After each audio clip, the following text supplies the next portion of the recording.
नमस्कार, आप सभी का बहुत बहुत स्वागत है। मेरा नाम रूबिका लियाकत है। 4:50 हो रहे हैं और इस वक्त आप देख रहे हैं गूंज का स्पेशल एडिशन न्यूज 18 इंडिया पर, पावर्ड बाय विक्रम टीम। आज गूंज के स्पेशल एडिशन में बात मुफ्त वाली सियासत की करेंगे, क्योंकि गुरुवार को देश की सर्वोच्च अदालत सुप्रीम कोर्ट ने भारत के पॉलिटिकल हलकों में जिस तरीके से मुफ्त की रेवड़ियां बांटने के कंपटीशन चल रहा है, उस पर टेंशन जाहिर की है, चिंता का इजहार किया है। Supreme court Tamil Nadu power distribution corporation की याचिका पर सुनवाई कर रहा था। सभी को मुफ्त बिजली देने का उसमें प्रस्ताव आया। Chief justice of India Suryakant, justice Joy Mallya Bagchi और जस्टिस विपुल एम पंचोली की बेंच ने इस मामले पर सुनवाई के दौरान कहा कि गरीबों की मदद करना तो समझ में आता है, लेकिन बिना फर्क किए सबको मुफ्त सुविधा देना सही नहीं है। आपको लोगों के लिए रोजगार के रास्ते खोलने चाहिए ताकि वो काम कर सके, अपनी इज्जत और अपनी आत्मसम्मान को बनाए रख सके। जब उन्हें एक ही जगह से सब कुछ मुफ्त में मिल जाएगा तो लोग काम क्यों करेंगे? क्या हम ऐसे ही देश को बनाना चाहते हैं?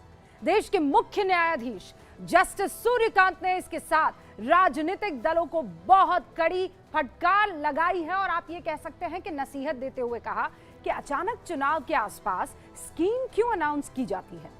अब वक्त आ गया है कि सभी पॉलिटिकल पार्टीज, नेता फिर से सोचे, अगर हम इस तरह से उदारता दिखाते रहे तो हम देश को कैसे डेवलप कर पाएंगे?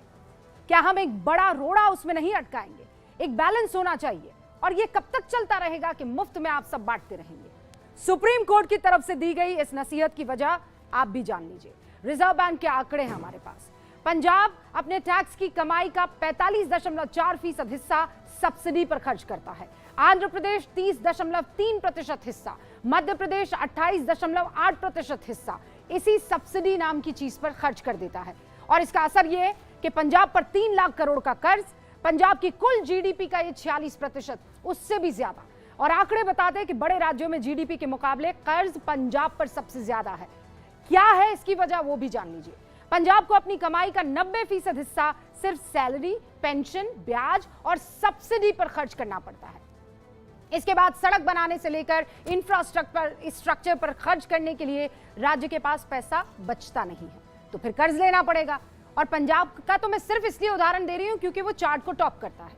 देश के 19 राज्य कुल सब्सिडी का 53% बिजली सब्सिडी पर खर्च कर देते हैं। मध्य प्रदेश, आप जानते हैं, बजट का 70.8% हिस्सा मुफ्त की योजनाओं, ब्याज, वेतन भत्तों और पेंशन पर खर्च कर रहा है। तमिलनाडु में सब्सिडी बजट का 60% बस बिजली और पीडीएस पर खर्च होता है। मार्च 2025 तक राज्यों पर कुल कर्ज जीडीपी का 27.5% था।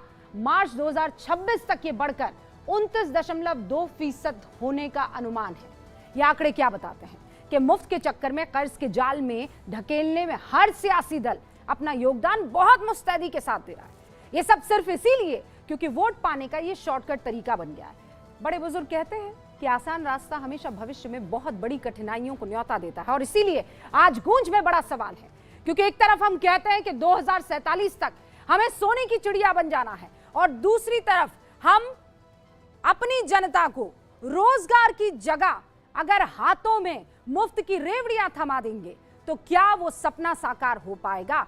शुरू करते हैं गूंज इस सवाल के साथ कि क्या वक्त आ गया है कि फ्रीबीज और लोकहित की मदद को सही तरीके से परिभाषित किया जाए। समझ रहे हैं ना आप? लोकहित में योजनाएं समझ में आता है, लेकिन फ्रीबीज ताकि आप जीत जाए, ये कब तक सही है? सारी सियासी पार्टियां मिलकर फ्रीबीज पर कोई कानून क्यों नहीं बनाती है? अगर 5 साल सरकारें ढंग से काम करें तो फ्रीबीज के सहारे वोट पाने की क्या जरूरत पड़ेगी? मैं शुरू कर रही हूं जेन ज़ी के साथ गूंज का स्पेशल एडिशन।